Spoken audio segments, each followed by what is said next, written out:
Yeah. So welcome everyone. Today we have with us Sushant Rabra, who's a partner with KPMG. Welcome, Sushant.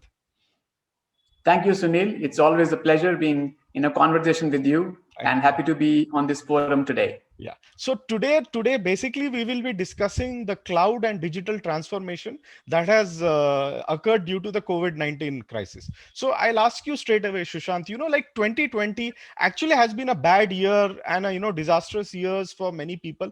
But in terms of technology, a great amount of technological upgradation has taken place, and probably one of the biggest areas is the cloud.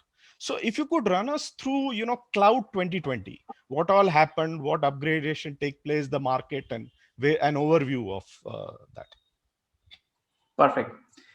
So, Sunil, before we get into the technology side of cloud, I wanted to give you a perspective on what happened on the work delivery itself or the models in which work gets done. So, we saw cloudification of work, and let me explain what I mean. The way we actually look at cloud and say the computation can happen anywhere on the cloud and you don't need to have dedicated capacity.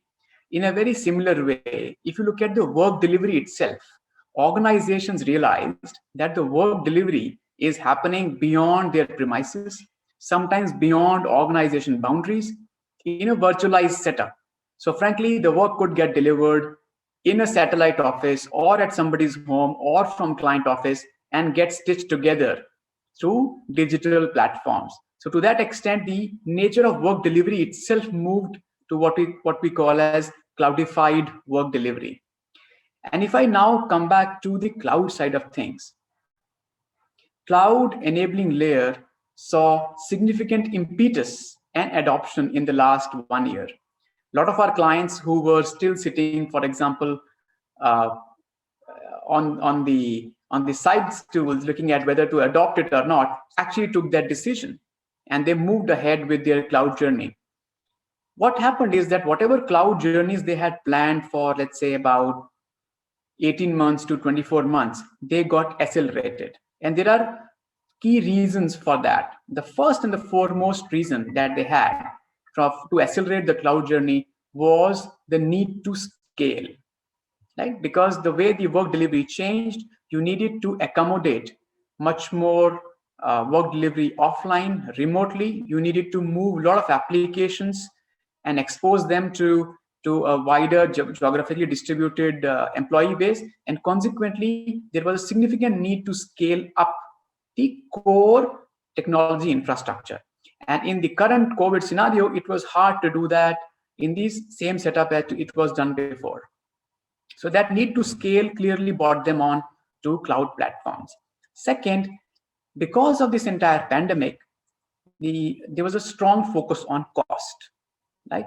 And consequently, our clients, they wanted to look at themes around re-platforming, re-architecting, application consolidation. And a lot of these themes eventually drove them towards cloud adoption. That's the second theme. Third theme I wanted to highlight is that for many of our clients, when they are looking at their products and services being offered into the market, they were going through the classical channels like we just discussed before this interview. But when that entire channel moved on to digital or online model, consequently, they had to actually look at new solutions which were aligned to digital delivery to come in.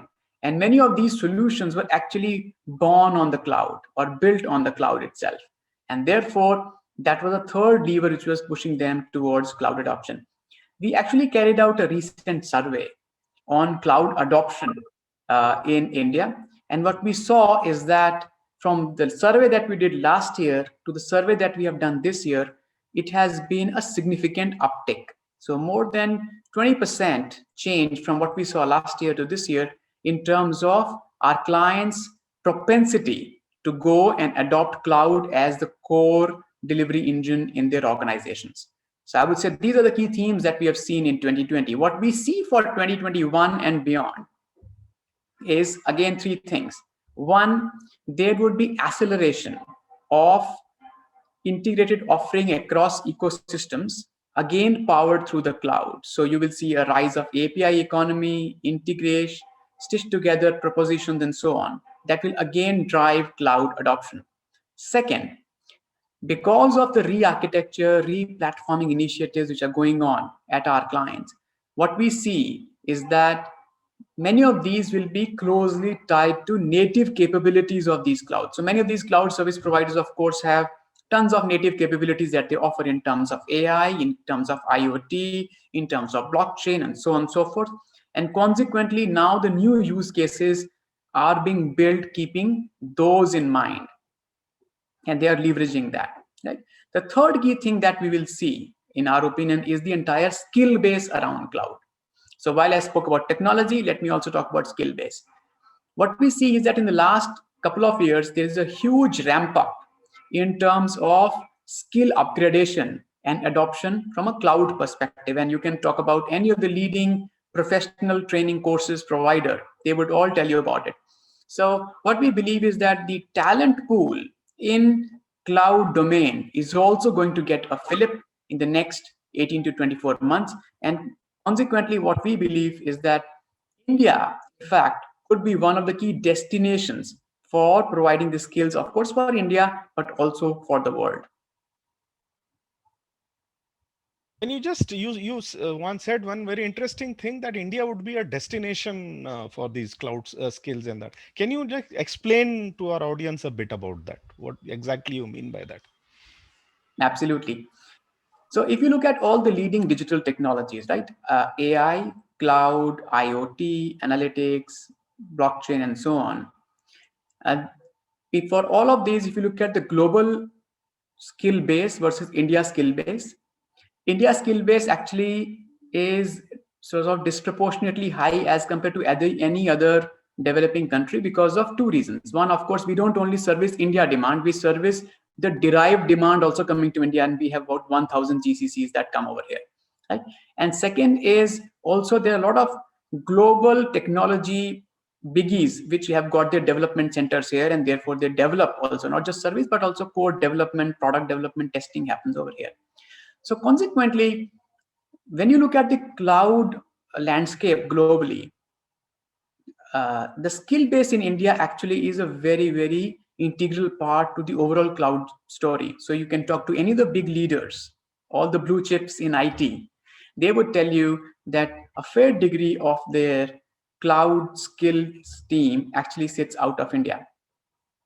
And that, I would say, is a logical progression, because if you look back a few years, remote infrastructure monitoring, infrastructure services, and then so on and so forth used to be big draws a few years ago. And what we see is that a lot of that infrastructure skill talent has moved on to the IaaS over time by upgradation of skills, as well as the talent that we had on the core application,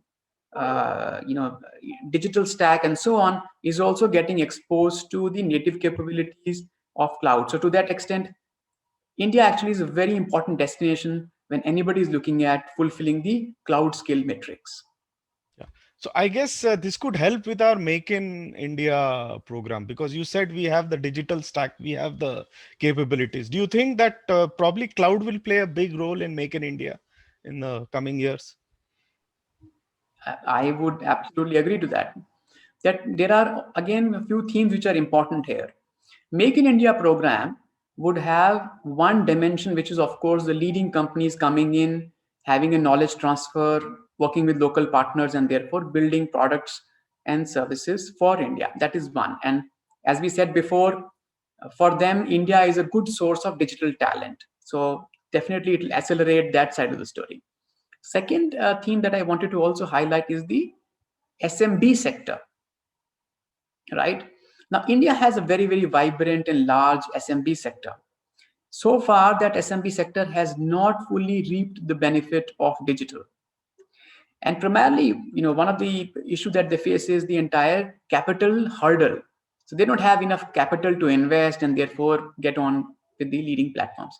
Now, cloud service providers are now coming out with innovative models in which these SMBs can come on board and leverage the power of cloud and digital platforms. And what we see is the next wave of productivity would ride on that. So absolutely, it will enable the global, the India growth story from Make in India perspective. And that's also one very interesting point about SMBs, because what has happened is the big startups and the big Silicon Valley companies, they are directly cloud native. That has not been the case with SMBs, and that is why SMBs suffered a lot during the cloud crisis. Do you think now we'll find SMBs also will become cloud natives going forward? Do you think even now the SMB industry could be born in the cloud, even in India? Sure. So coming to your question, I would agree. See, there is a logical sort of phasing in cloud adoption. So people typically go become technology enabled. Then they start looking at digital tools. Then they say, okay, fine, let me have a setup in house. Let me move to cloud.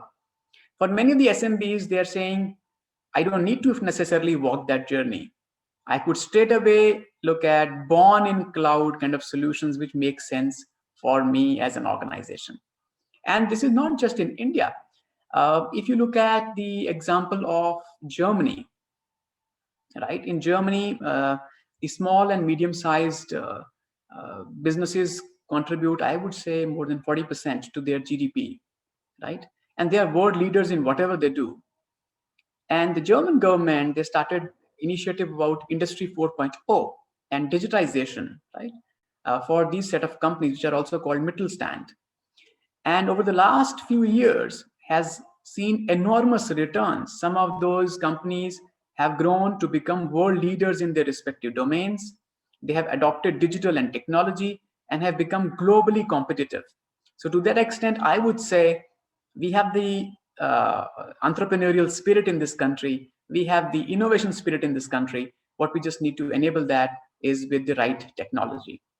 Yeah. And also coming to the second theme which we had to discuss was digital transformation. So how much of a role does cloud play in digital transformation, and what are the other components of digital transformation? So how is our how did digital transformation take place in 2020, and like what is the road ahead, short term, long term, from both the India and global point of view? Sure, Sunil. So if you look at digital transformation, uh, one, of course, we were reacting to a pandemic, right? So there were certain themes from digital which became relevant in terms of immediate reaction. And I'll talk on some of the themes in that domain. And then there were some themes which came into focus in the medium term because of that. And of course, the long-term changes which are now permanent because of the pandemic. In the immediate reaction sort of category, you could look at things like work from home, right? Uh, the platforms for teams to collaborate and work together, and so on and so forth. So those are things which became very important in the immediate aftermath of the pandemic. Once things stabilize a little bit, themes around supply chain digitization, supply chain control tower, manufacturing control tower, prediction of demand, they became important. Because just to give you an example, for some of the large companies, they are using their supply chain planning tools since ages.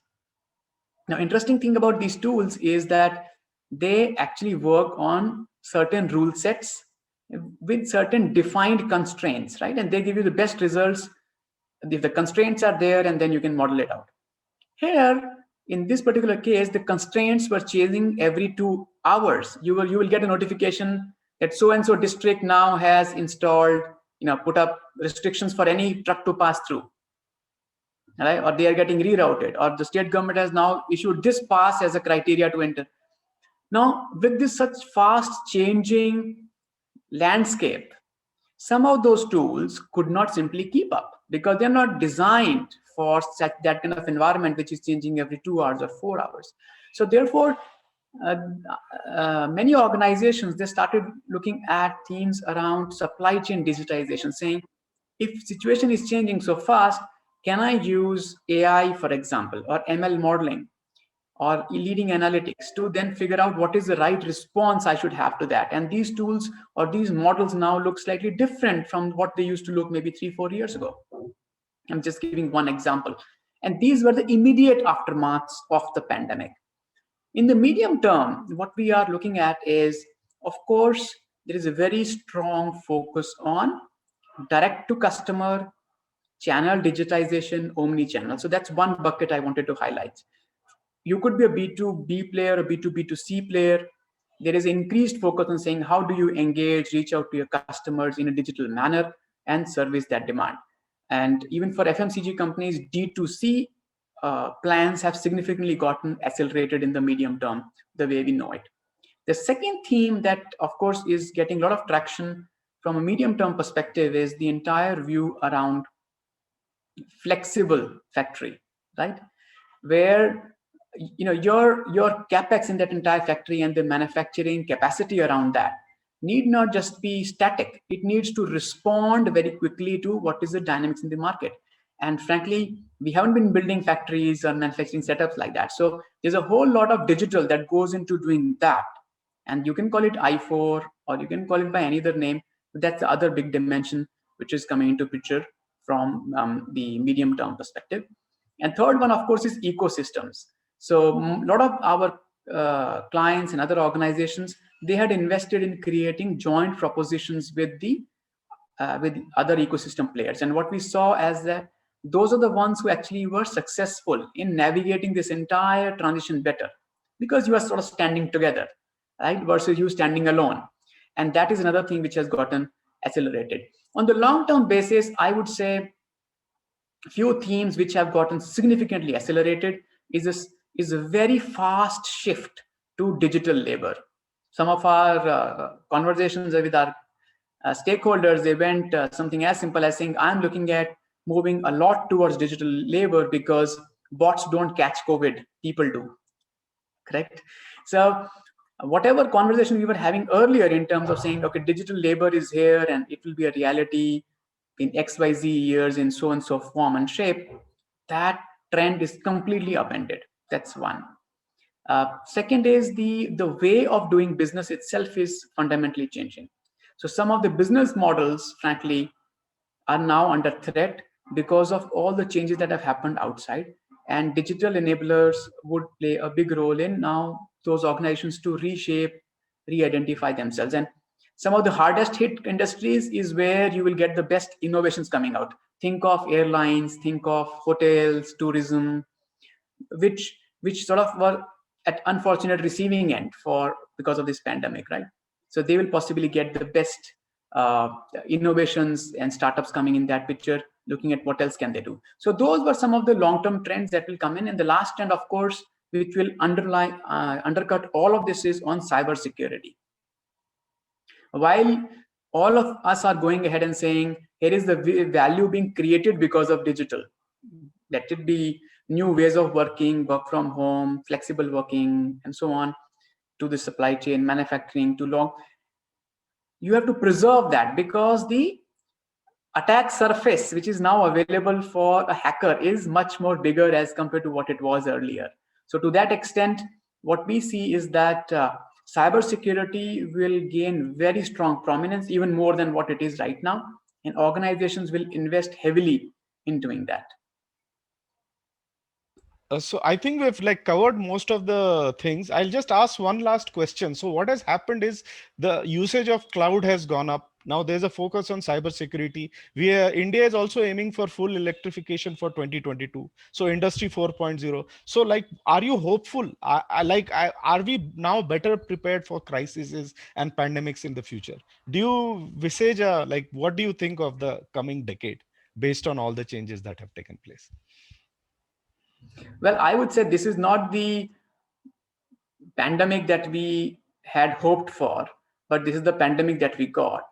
And I would say, and I've seen numerous examples, hats off to, I would say, the ingenuity and resilience of the country. You know, we are back on our feet sooner than what we thought we will be, right? And to that extent, we have proven ourselves to be a fairly resilient set of people. I am quite hopeful about our future as a country and what takeaways and changes it will bring from this pandemic perspective. The first and foremost, I would say, is a mindset shift, right? There were a lot of reservation about, for example, cloud and whether it is secure enough and whether it's, what happens to data and all of that. Because of this pandemic, pretty much sometimes people's hands were forced, and they actually saw the value cloud and other platforms can bring onto the table. So to that extent, we have started seeing some mindset shift which is happening, right, in the organizations. And therefore, now with that new mindset of digital first and why not digital, I'm sure we will ride that wave much more nicely. Second is, this pandemic also exposed some of the weak links that we have. For example, for a country of our size, possibly we need to invest more in semiconductor fabrication for the hardware side of business, right? Because we are very good at the software power, but on the hardware side, probably some more needs to be done. Good thing is it has gained attention. We also saw some favorable policy guidelines from the government. We also saw industry groups coming out and expressing, their point of view on that, and consequently, there is some action which has started in that dimension as well. So hopefully, we will not be a one-layer transformation only. We will see transformation all across. Right. So that is the second theme that I want to highlight. Third, of course, is on the overall policy and regulatory side. We always used to hear that policy and regulation typically lag behind the innovation in the market. But because of the pandemic, we saw a lot of innovation that had happened getting ready acceptance. Now think of the way, for example, UPI usage has surged in the entire pandemic because people did not simply want to use paper notes anymore. Right? And just one example, and so on. So what we now see is that even from policy side or regulatory side, they are much more sympathetic and open towards how digital will have a view for India's growth. And we see all parties, the government, regulators, industry bodies, organizations, even I would say academic institute and research institutes, skilling providers, all now pretty much coming together and expressing hope towards the future that holds for India. And each one of them is doing their own bit to make it happen. So if you ask me personally, I'm very, very confident that India's story is just getting started in that sense. We will see much more coming ahead.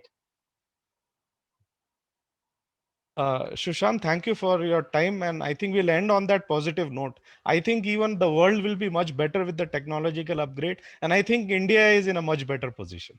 So with that, I thank you for your time. Thank you so much, Sunil. Thanks for the time.